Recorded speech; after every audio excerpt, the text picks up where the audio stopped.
Hello, fellow human! Welcome back to another Dank Doggo / Choosing Beggars. We have 7 stories in total for you guys today. The first story is posted by you / Miss Jerry with the title of The Tale of 12 Years Friendship Ended Over $40. I've been friends with this girl for a long time. It's one of those things where we have nothing in common anymore, but we're still friends because of longevity. We've met in elementary school. She and I have very different interests now. For example, I enjoy paying bills on time and she enjoys being 40Ks in credit card debt at 23 and blowing all of her money on smoking grass. I ended up doing pretty well for myself after high school. I graduated, did my master's, and ended up getting a very well-paid job in a highly competitive industry. She's aware that my income is higher than the average person of our age, and so whenever we go out to dinner, I spot her. I only see her every couple months, so I don't really mind just paying for her food since she spends a lot of her time texting me about how she's behind on bills. Why she suggests to go out to restaurants then is beyond me, but sure. I live in a big city, and she lives in a smaller town about an hour away. Anyways, her birthday was last month. I took her out to dinner and bought her a present beforehand, but for her birthday, she wanted to go clubbing in my big city. She decided to hire a party bus to drive her guests to a club in my city. Before she even knew what her guest list was and charged her guests $20 to attend, pitch in for it. This number became $40 per person. Pretty sure she just pulled that figure out of her butt, but okay. Now, when I got the invite, I never said I could make it. I texted her telling her that I might not be able to meet them at the club because the bus was scheduled to arrive at the club from her city for about 11 p.m. which means we would be out till 3 a.m. and I had a big meeting at 7 a.m. the next morning. She said okay. After about a day, I told her that I wouldn't be able to make it due to work the next morning. The meeting was more extensive than I thought. She was very upset at me and sent me an e-transfer request. I was confused because she said I owed her $40 for a party bus I never even would have been on. It was driving from her city to mine, so even if I was attending, I would have just met them at the club. Apparently, this is what she wanted. She was expecting me to get off at 7 p.m., drive an hour to her city, leave my car there, to pay $40 to take the party bus back to my original city, go clubbing, then go back to her city, pick my car up, and drive another hour back home, all while I have work the next morning. Yeah, okay. She told me I was selfish. I could easily afford $40. I should be on a party bus with her. I was an awful friend. I put work above all else. I'm so stingy with all my finances. I reminded her that I never RSVP'd, and even if I did, I live in this city, so why would I pay money just so I could be commuting back to it? I told her she was being nuts because there's no way I'd paid any amount to give myself a 2-hour unnecessary commute and go to my meeting hungover with zero sleep. She told me she assumed I was coming because I knew how much she needed the money right now. Well then maybe don't spend $400 going clubbing? I don't know. She blocked me for 2 days and then come back, tried begging again, saying that everyone was bailing so she needed more people to pitch in, lol. Well, if you're expected to pay for someone's meals every time you get together, you're not even friends. OP dodge a bullet there. On to the second story written by you / Novelle 5. Woman expects me to watch her kid whole days for free and has her kid to make the appointments. I'm a 20-year-old student, self-employed, and work odd hours, so I told my landlady she's free to give my numbers to anyone in the building who needs a babysitter or tutor for their kids. That's how I met M, entitled Mom. M has A, B, and C, who are 9, 4, and 1 years old. I will be MN, my name. She asked me to come over for dinner to meet the kids before I start working, picking them up once every other week, feeding, and putting to bed. Okay. I go over there twice to eat with them and play with the youngest. I didn't charge her cause hey, free dinner. But we have agreed to 10 euros an hour. During my second visit, A was asked to set the table. No, Emmett has to do it. My babysitter has to do everything I say. The mother did not respond to this, not even a flinch. I was the one to tell A that I'm not her maid and she should listen to her mother giving her simple chore. Okay, she did it. Later, M tells me that she also needs me to turn off night mode on my phone so she can call me at night. I told her no, but maybe my roommate can do some night shifts. I doubt it. We have both the same disability and it's crucial that we get sleep. M proceeds to say that she needs one person to be always on the clock cause it's so traumatic for her kids to switch babysitters. Oh, also I needed to take my Thursday classes next year just in case she needs me on a Thursday. At this point I told her that we need to agree to some hours now. And I'm not obligated to work outside of that schedule. I gotta be able to schedule other work and hospital visits, and I'm definitely not skipping classes. She agreed. I got all my hours through 2018. On my way out, she complimented my flared jeans and told me she was looking for similar pants for A, important. I told her that they can be easily made from a pair of old jeans. She went on a little rant about how she doesn't have the time, but maybe I could?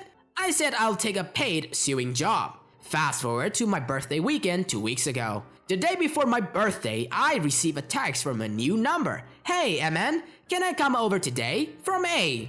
I asked the mom what's up, and apparently she thought it was completely appropriate to give her 9 years old my number. She had just decided that on a Saturday, I was completely ready to take in her kid, doing a sewing project with her, feed her lunch out of my pocket, and entertain her. And she did not plan on paying. It was part of getting to know her kids. I said the kid can come over if she needs a sitter, but I will charge her for babysitter and lunch and will continue working. Mother says okay, and she tell her kid to come over. Never showed up. It wasn't a huge inconvenience since I didn't have plans to leave the house, but definitely annoying. 10 p.m. I get a text from the child. I had something better to do today, but I'll be there tomorrow. My response, you cannot come tomorrow, it's my birthday and I'm having a party. A, you are excused. WTF? I agreed to do a job during specific hours, but not to be unpaid servant, lady. It sounds to me that A wants a servant, not a babysitter. Red flag. Run away from this family. On to the third story shared by u/persondude27. I'll require a top-of-the-line MacBook. I interviewed someone for a job on Thursday, and I can't just get the interaction out of my head. Honestly, this guy had no shot at getting hired. We are a niche medical hardware software company, so most people have a background in medicines but also know computers. No relevant education, his work experience is on a horse ranch or manual labor, and he wants a computer desk job? How did this guy get through the HR screening? Anyway, he came this far, so I tried to interview with an open mind. I asked him about his background in computers. Oh, everyone knows how to use computer nowadays. Okay, but are you experienced enough to guide someone through troubleshooting? What do you know about networking? His answers, not much. I asked him about his experience using the industry standard software. He'd never heard of it 80% of his job. I asked him about his experience in Excel. Oh, he doesn't use Excel, he's a Mac guy. And then he said the part that really stuck with me. Oh, and I see everyone here uses Dells. I only use Macs. I require a MacBook with a touch bar. I don't really feel like learning new software. I laughed it off and explained that since our software runs on Windows, we do too. I ended the interview and told him our HR person would reach out to tell him no. That was on Thursday. On Friday, our HR manager sent him an email simply stating that he was not a good candidate. I have received 4 voicemail since, and my supervisors has 15, oh wait, now 17 missed calls. The voicemails explain that we need to talk about what he has to offer. TLDR, woefully underqualified candidate doesn't know anything about computers, but does know he will require a $3,000 machine that doesn't even run our software. Well, another sad thing is that Excel works fine on a Mac. That's a really pathetic reason on not being able to use it. On to the fourth story shared by u/spectacle-test. I'm gonna need about $5 of gas that you're pumping. So I'm at a gas station and I see a man with a gas can talking to another man who is at the pump. As I'm getting ready to pump gas, I see a man pumping gas put some gas in his can. The man with the can shakes his hand and thanks him. He then goes to another man at the pump next to me, asks him something. He fills up the can, shakes his hand, thanks him, then comes to me next. He approaches me, makes eye contact, then drops his can at my feet and says, "I'ma need about $5 of that gas you're pumping," and walks away. I ignore him. He comes back, looks in the can and says, "I said I need at least $5. So I tell him, "You need to get the duck out of my face before I pepper spray your sorry butt." He then calls me a tramp. As he's walking away, he says, "You could have at least put in $1, tramp." I've run out of gas before, so I know it sucks. I could have given him some of my gas had he approached me different. And if I didn't see him go back inside to buy cigarettes. I mean, if OP was dirty enough, she would have emptied his gas can into her vehicle and thanked him for the top up, right? On to the fifth story shared by u/Amanda5, married into a CB family. If you think occasionally encountering a CB is bad, try marrying into a family full of them. I made that mistake. My wife came from a full-blooded white trash who assumed that since I work at a decent job, I was obligated to cover all the expenses. Example, I came home from work one day and found my wife crying on the phone with her mom. Her mom had called and was needing $2,000 right away to hire a lawyer or she was going to lose everything, and my wife convinced me to give it to her.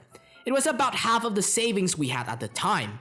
Fast forward a few weeks later, I'm on Facebook and I see my mother-in-law, her partner, and several of my other in-laws have rented a massive condo and are vacationing for a week on the beach. I asked my wife why her mom could afford that but couldn't afford the money for an attorney. She told me that her mom and partner have 2 bank accounts, one for necessities and one for fun money. And they never pay for necessities like attorneys out of their fun money account. That is how they paid for their vacation, and I had not gone on vacation for 2 years. This was just one example. I would get about 3 to 4 demands for money from her family every month. I was relieved the day I signed the divorce papers. Well, good for OP for dodging that bullet. On to the sixth story shared by u/Peace, Love, and Pause, choosing beggars after house fire. My husband's jobs was being transferred to another state. We were having to downsize from a 4,000 square home to a 1,500 square home in another state. We were about to have a huge yard sale to get rid of the items, furniture, clothes, gym equipment, housewares we couldn't take with us. A friend I've known since kindergarten lost her home due to fire just before we were ready to advertise our sale. My heart was broken for her and her family. I can't imagine how devastated I'd feel if I lost everything I have. I invited her and her family to come over and get anything we had for sales they might need. All they had to do was choose and what they wanted and haul it away. I even offered them a place to hold any furniture they might want until they could find a more permanent storage solution. I really wanted to give as much as I could to help them start over. I should have known something was off when she complained about our conflicting schedules. I worked office hours, my hubby is second shift, my friend worked graveyard shift, and her hubby works second shift. We ended up taking a day off to accommodate their schedule. When they come into our house, I told her she could have anything that was marked with a post-it note. We would price what was for sale that way. She scoffed at the price tag, remarking several times at how high the price were. I told her that she could have it for free, any item with a tag. She went around the house, seemingly displeased at what I had to offer. She seemed offended at my nicer items, the ones I was taking with me, weren't the things I would give it to her. Like, no, I'm taking my flat screen TV and my antique bedroom suit with me. She even scoffed at me at the clothing section we had marked for sale because they weren't her style. In the end, she only took the treadmill, elliptical, and the piano, saying that would do it for now. Like, seriously? For your information, to clarify, this took place a few years ago. We had no contact since Facebook thank you post. As to why I didn't kick her out, I needed the stuff gone and she was willing to haul away some of her really heavy stuff. Definitely a win for me for sure, especially with the piano because it needed a ton of TLC. With regard to the piano, I was actually expecting to have it either give it away or having to pay to have it hauled away. If she was trying to make a quick buck, I don't begrudge her for that. As many have pointed out, used gym equipment isn't a big moneymaker. Plus, she may have needed cash more than the stuff. I really don't care about the stuff or the snub. I rest quite easily at night knowing I tried to do a good deed. But still, unbelievable how she took the 3 non-essentials. Mind you guys again that she lost her house due to fire. On to the 7th story shared by you/Gleaming Treats. Lady wanted 5-foot-long subs for free. This happened when I was like 18 and I still worked at Subway, so it's a little old, but this incident will always stay with me. So I used to work at Subway and we had this one lady who would come in like once a week and claim that we messed up her order and demanded a free sandwich. Since it's fast food, we all know the age-old saying, the customer always right, in case you didn't know. But I didn't really start to pick up on this happening with her specifically until maybe the 3rd time she did it. So anyway, in the middle of a Sunday lunch rush, this woman comes in and orders 5-foot-longs. Fine, great, no biggie, but she was being needlessly complicated with her orders. Like, she would ask for one sandwich, then take it back mid-order and say she wanted something else, and she did this for every sub. I recognized her at this point, and while she was being difficult, she wasn't trying to get anything for free, so whatevs. We ring her order and take her payment, and she's on her way. 3 days later, while I was closing the store with my buddy Pablo, not real name, we get a phone call. Pablo answers. Pablo was on the phone for like 10 to 15 minutes, and by the time the call ended, I asked him what it was all about. Pablo tells me that some lady says that she came in and we got all her sandwiches wrong and she wanted the free sandwich to make up for it. Right when he told me that, I already knew who he was talking about, so I asked him what he told her. Well, she wouldn't stop talking, and every time I told her we couldn't do that, she'd just keep insisting, so I told her I'd just pay for it out of my own pocket. This really pisses me off. Pablo is a bit of a pushover, but our store was also super strict and monitored the cameras hard, and if we didn't give them a good enough reasons for giving away free stuff, especially 5 sandwiches, it was automatic termination. I told Pablo to wait in the back when she came cause I was gonna deal with it. Anyways, she comes walking in and looks me in the eyes and automatically she knew she was screwed.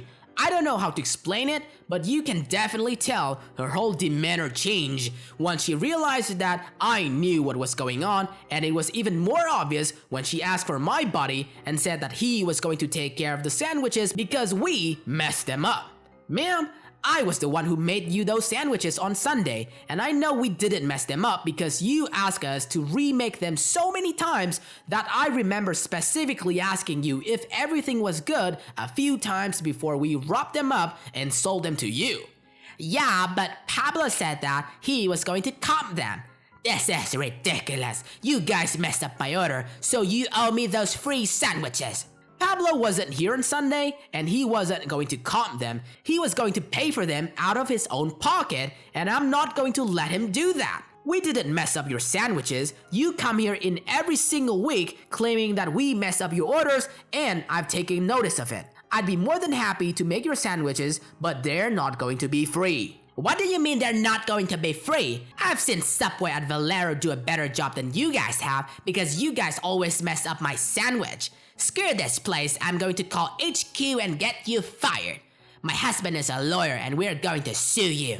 Okay ma'am, whatever you gotta do, but I'm not giving you a free sandwich. She got really mad and stormed off in her expensive SUV. This is one of the first experiences with these kinds of people that I ever had and couldn't believe how entitled she was. The worst part is, they actually had me on the chopping block the next day, and I got told I was going to get fired over the incident, so I just quit. Then they rehired me 3 months later, and she came in once afterwards, saw me, then promptly never come back. Good riddance. What? I can't believe they're going to fire you. That's a bunch of BS. You did the right thing. These kinds of behavior just enable choosing beggars. That's it for today, fellow humans. Thanks for watching. Dank Doggo appreciates your time. If you enjoy our content and want to see more of us, stay tuned and subscribe. Don't forget to smash that like button and ring the bell, or Doggo go cry. Also, you can always tell us your friendly neighbor doggo your experiences in the comments section. I'll catch up with you guys later in the next video.